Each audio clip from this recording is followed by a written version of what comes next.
On va commencer la lecture. L'histoire s'appelle Parole de sorcier. Mathias rencontre un sorcier qui sait changer une vache en tache, des bulles en billes et une sœur en cœur. Réussira-t-il à son tour à maîtriser ce pouvoir magique? Alors, les illustrations du livre ont été faites par Florian Touré, voilà, et l'auteur, bien sûr, c'est Jean-Christophe Tixier. Une disparition étonnante.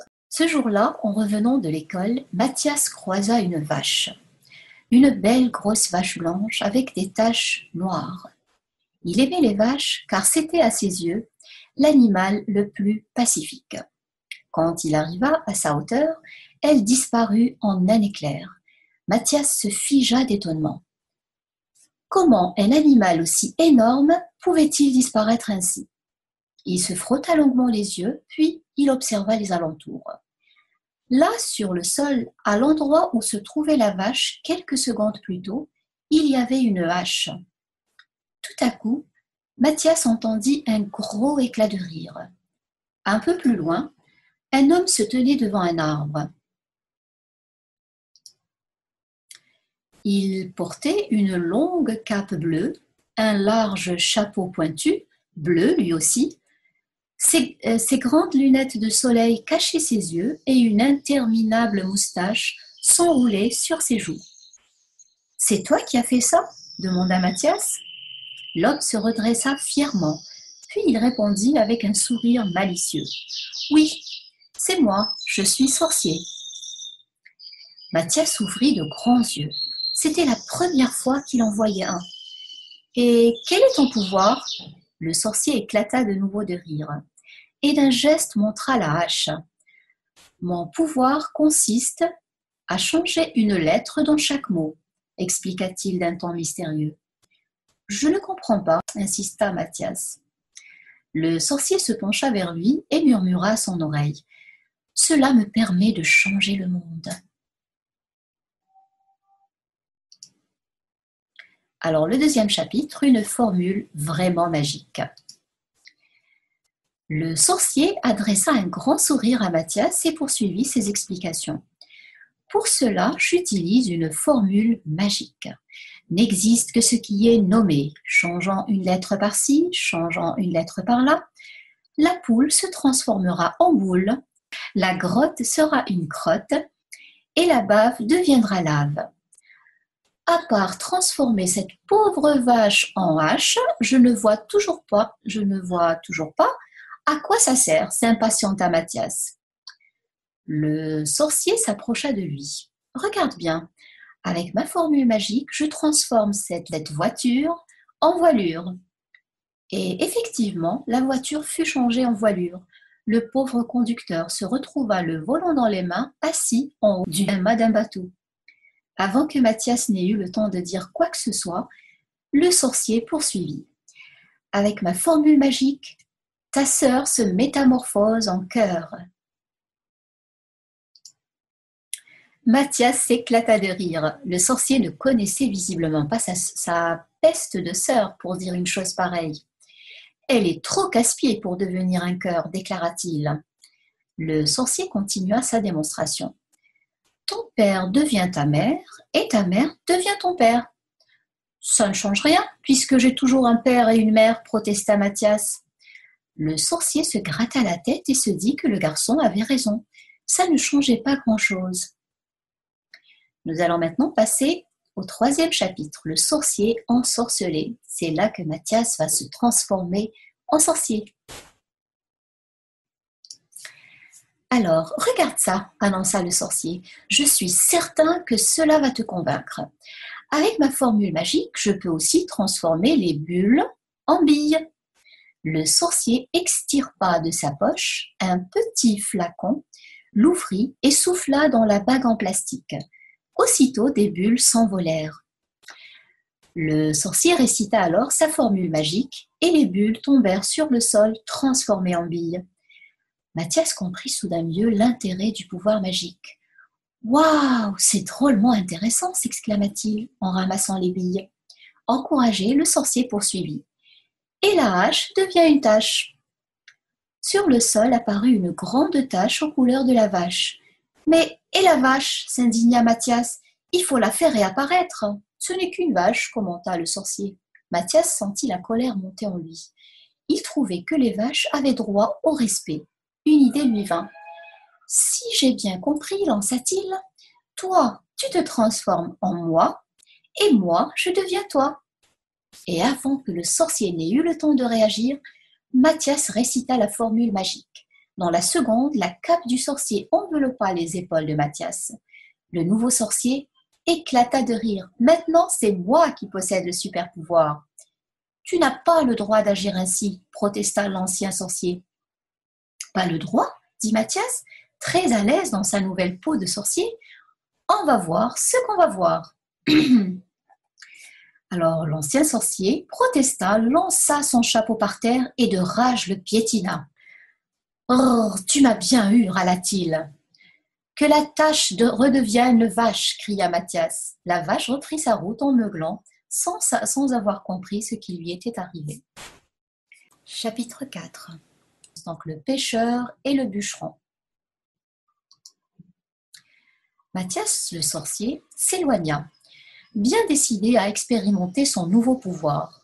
En chemin, il rencontra le vieil Alfred. Il était assis sur un rocher au bord de la rivière, les yeux rivés sur le bouchon de sa canne à pêche. Mathias s'approcha.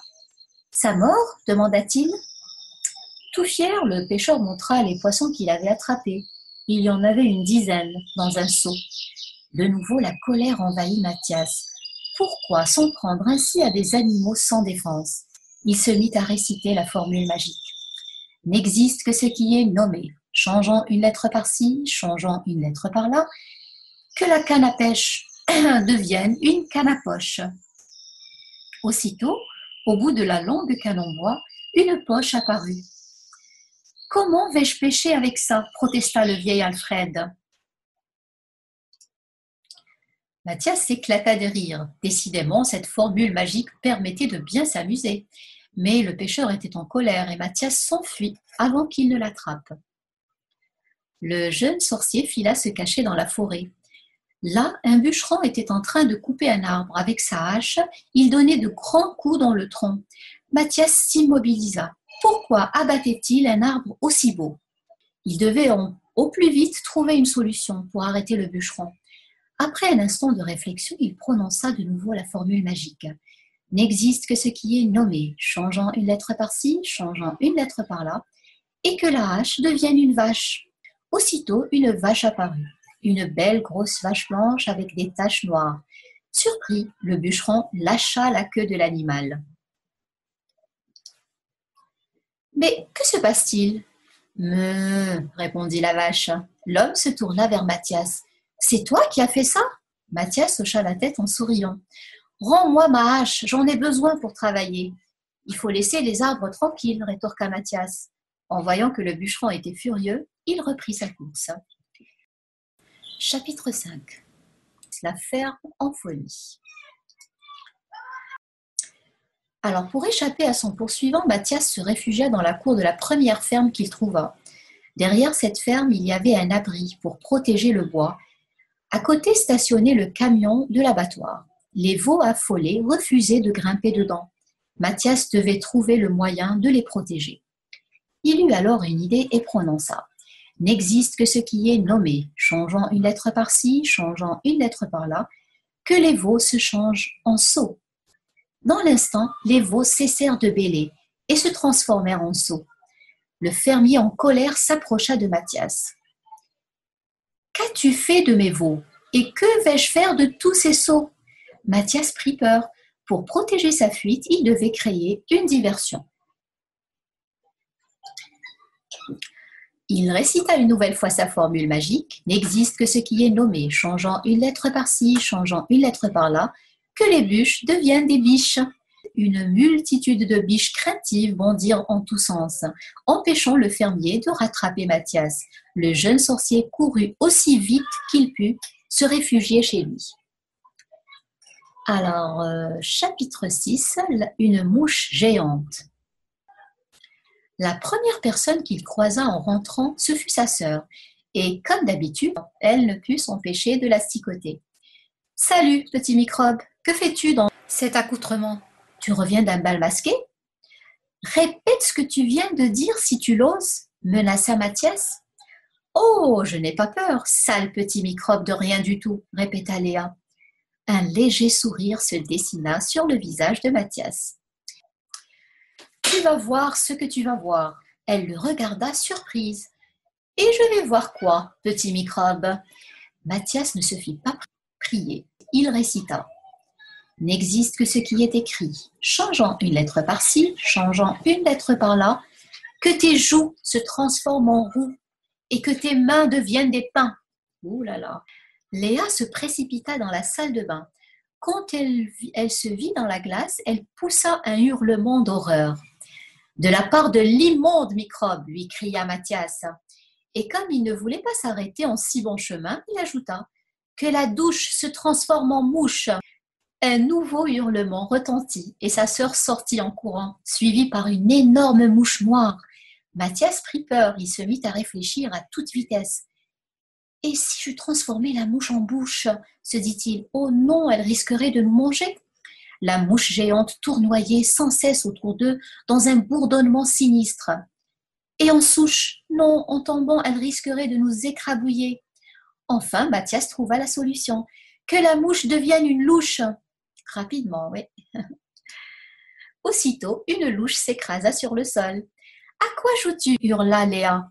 Ne te plains pas, je viens de te sauver de l'attaque d'une mouche géante. Tu devrais me remercier au lieu de crier.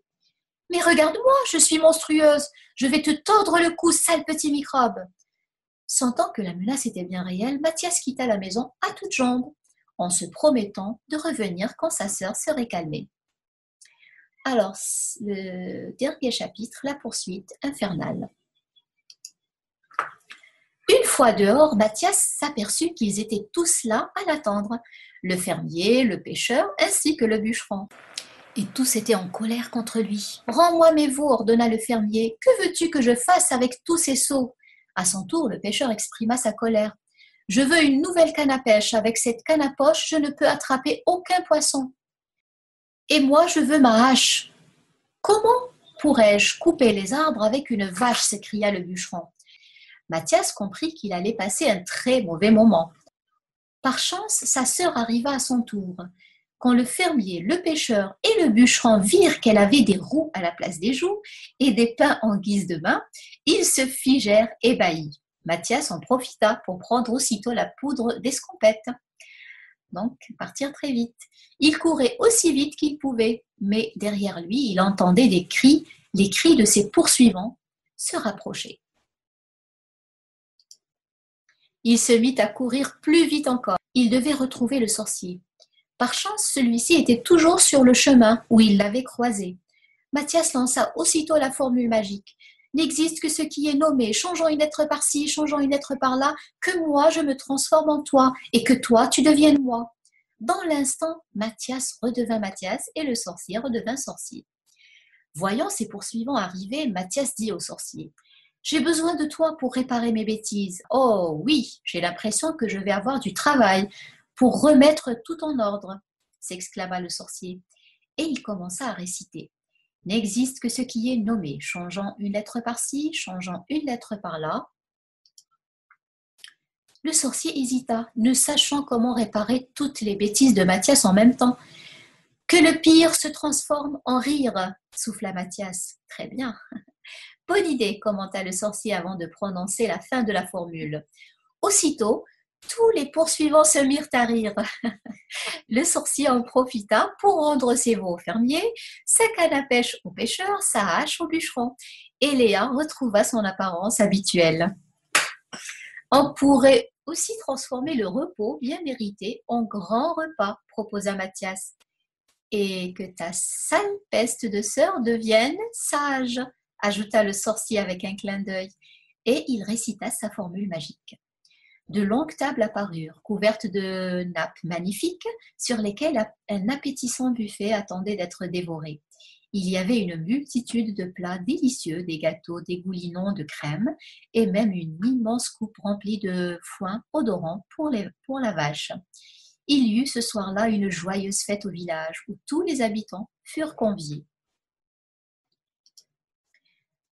Comme en avait décidé le sorcier, Léa fut désormais un ange avec Mathias et ne le traita plus jamais de petits microbes. Ça, c'est bien beau. Alors, pour parler un petit peu de l'auteur, enfant, Jean-Christophe Tixier aimait inventer des mots avec son petit frère pour que leur grande sœur et leur frère aîné ne comprennent pas ce qu'ils se racontaient.